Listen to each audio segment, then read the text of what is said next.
The Uganda Revenue Authority has suspended the full enforcement of e-permits for all goods destined to South Sudan following a series of technical challenges and inconsistencies that threaten to disrupt regional trade. And the Deputy Minister of General Education and Instruction, Martin Takomoy, says he will be the first to resign from his position if any cases of national examination malpractices are discovered. These stories and more coming to in this news bulletin with me, Wol Mapal. Now the news in detail. The Vice President Josephine Laguyango this morning rang the bell to officially launch the aim of primary school exams for over 84,000 pupils across the country. The exams, known as the Certificate of Primary Education (CPE), include 5 papers: English language, science, religious education, social studies and mathematics. The exams started with the English language paper this morning and will continue through Friday. Speaking at the ceremony at Juba One Boys Primary School, Vice President Josephine, who also serves as chairperson of the service cluster, said the large number of learners sitting for the exams reflects the continued expansion of access to education in South Sudan. She added that this achievement is the result of commitments from parents, teachers and communities to the future of children. A total of 84,815 candidates will be sitting for the CPE examinations across the Republic of South Sudan. These candidates are drawn from 1,953 schools, and the examinations will be administered in 551 centers nationwide. These figures reflect the continued expansion of access to education in our country and the commitments of parents, teachers, and communities to the future of our children. Ladies and gentlemen, the government of the Republic of South Sudan remains fully committed to improving the quality of education at all levels. Through the Service Delivery Cluster and the Ministry of General Education and Instruction, we continue to strengthen teacher training, expand school infrastructure, and support national examinations to ensure fairness, credibility, and quality learning outcomes. Minister of General Education and Instruction Kuyoka Bol Kuyok encouraged examinees to aim for high marks. He also announced that marking of the exams will start immediately after their completion, and he stated that the next academic year will begin on 2nd February 2026. So I want to wish you well. Next year, I want to see all of you in Senior 1. So the academic year for next year will commence on the 2nd of February. That means we are prepared to mark your papers immediately after the examination. So this year, there will be no more delays in Senior 1 in starting with their colleagues on the first day of the academic year. The Uganda Revenue Authority, URA, has suspended the full enforcement of e-permits for all goods destined to South Sudan following a series of technical challenges and inconsistencies that threaten to disrupt regional trade. The announcement is contained in an internal memorandum dated 21st November 2025 addressed to the Assistant Commissioners for Enforcement and Border Control.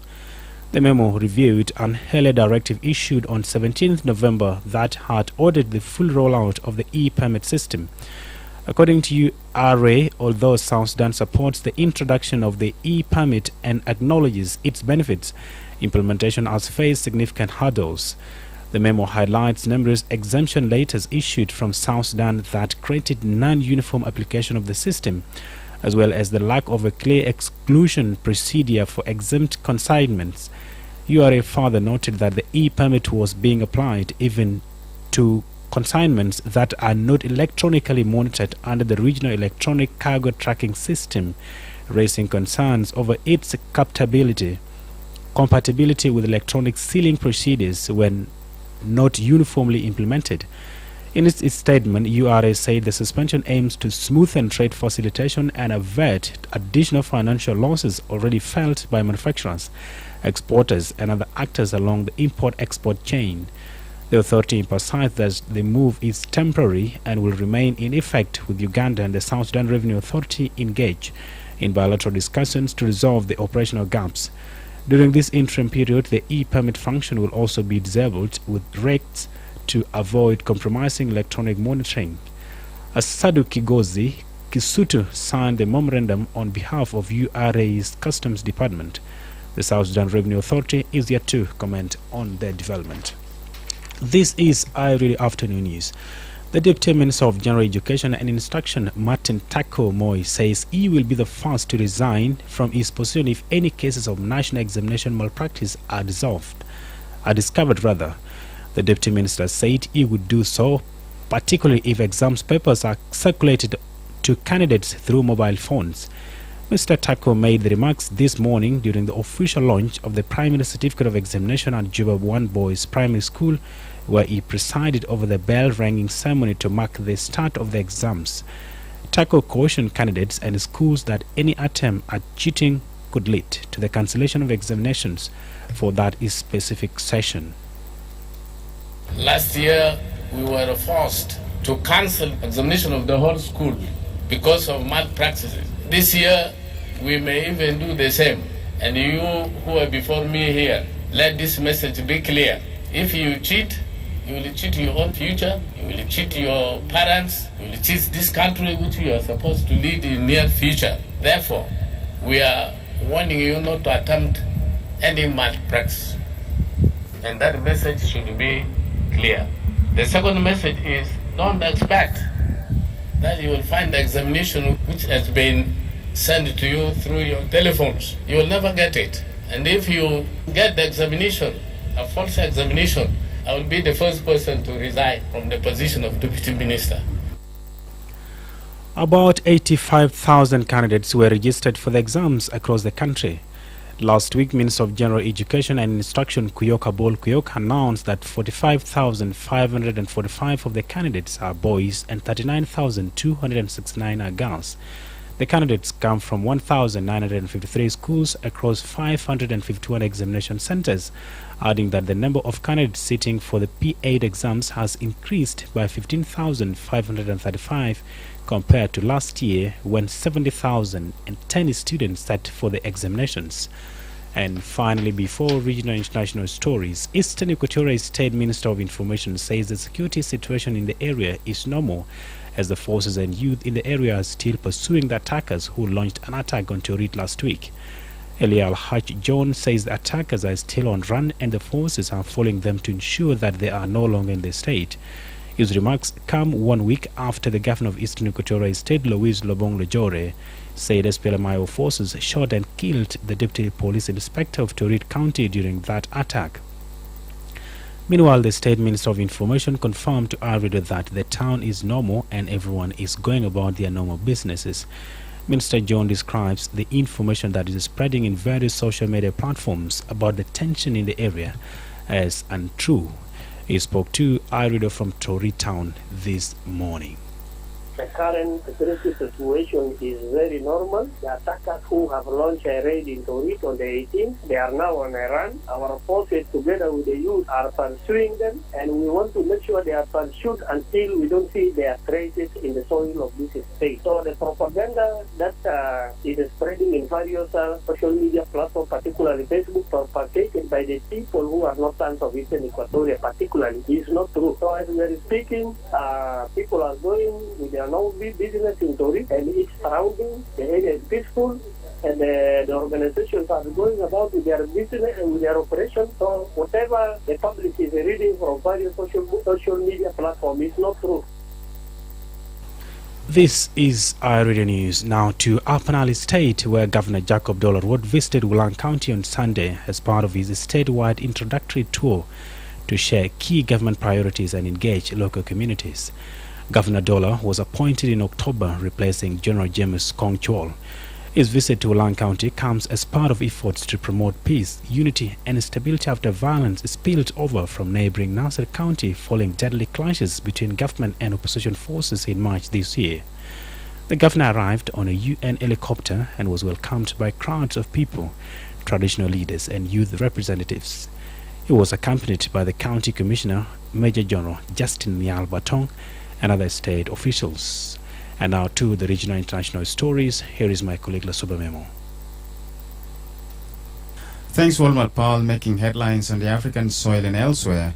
50 of the 315 children kidnapped by gunmen from a Catholic school in Nigeria's Niger state on Friday have escaped.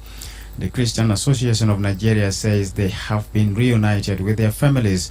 A major military-led search and rescue operation is underway for the remaining 265 children and 12 teachers who are taken with them. Authorities in several Nigerian states ordered schools to shut following the mass abduction in Niger and another smaller hostage-taking in Kebbi State on Monday when 20 pupils were kidnapped from a boarding school. In response to a spate of abductions, Nigerian President Bola Tinubu ordered the recruitment of an additional 30,000 police officers. Elsewhere, the G20 summit in South Africa, a gathering of the world's major economies, has ended with a joint declaration committing to multilateral cooperation. The declaration, which covered climate change mitigation and economic inequality, was adopted despite objections from the US, which boycotted the meeting in Johannesburg.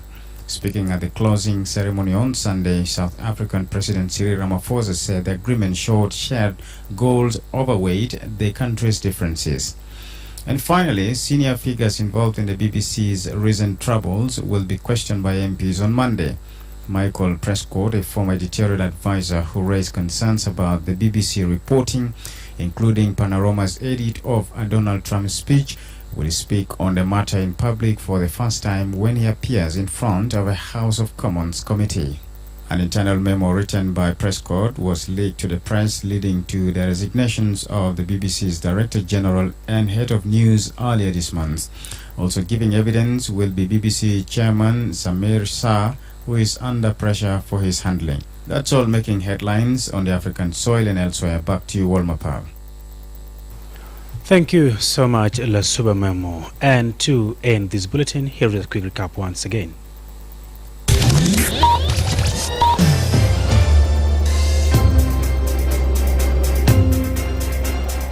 Vice President Josephine Lagu Yango this morning rang the bell to officially launch the end of primary school exams for over 84,000 pupils across the country.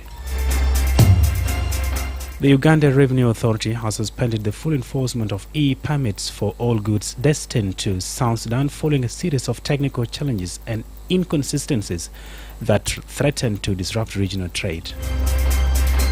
And the Deputy Minister of General Education and Instruction, Martin Takomoy, says he will be the first to resign from his position if any cases of national examination malpractices are discovered. That is the end of our Afternoon News. If there is a story or an event you would like iReader to cover or report about, please don't hesitate to send us a text message on +211 925 287870. It's also our WhatsApp number. Follow us on X at iRadio Juba, like our Facebook page, iRadio, subscribe to our YouTube channel at iRadio South Sudan. You can also visit our website and listen to us online at www.iradio.org. Stay tuned for news in Arabic at 1/2 past the hour. I am Wol Mapal on behalf of the news team. Thank you for listening.